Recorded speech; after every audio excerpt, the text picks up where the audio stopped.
terima berkat atau mujizat. Kita tahu bahwa kita dapat menerima segala sesuatu dari Allah dengan dua cara, melalui berkat dan melalui mujizat. Namun tahukah saudara bahwa Allah sebenarnya tidak suka memenuhi kebutuhan kita melalui mujizat, walaupun memang Allah juga sering memakai mujizat untuk membawa kita lebih mendekat kepadanya. Mengapa Allah lebih suka memberkati kita daripada memberikan mujizatnya? Penjelasannya begini. Pertama, kita melihat dari sudut pandang Allah. Kita tahu definisi dari mujizat adalah suatu peristiwa atau kejadian yang terjadi di luar dari hukum-hukum alami atau yang melanggar hukum-hukum itu yang sebenarnya adalah ciptaan dari Allah sendiri. Jadi untuk memberikan melalui mujizat, Allah harus menahan hukum-hukum yang Dia ciptakan sendiri. Kedua, kita melihat dari sudut pandang manusia. Kalau saat ini saya bertanya kepada saudara, apakah saudara lebih suka menerima mujizat kesembuhan atau saudara lebih suka hidup di dalam berkat kesehatan sepanjang waktu?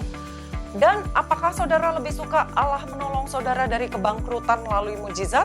Atau saudara lebih suka hidup penuh dengan berkat finansial sehingga terhindar dari kebangkrutan? Saya tahu pasti, jawaban saudara pasti lebih suka hidup diberkati dengan kesehatan tanpa harus berhadapan dengan sakit penyakit.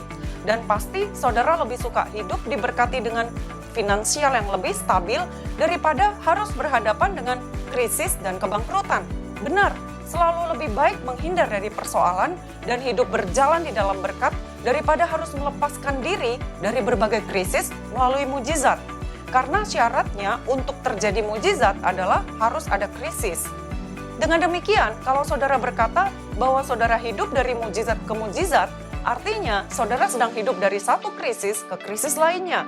Kalau saja dosa tidak merusakkan seluruh ciptaan Allah, maka tidak dibutuhkan adanya mujizat karena semua orang pasti sehat, makmur, tidak kekurangan suatu apapun, dan tidak ada hubungan yang rusak dan tidak ada peperangan.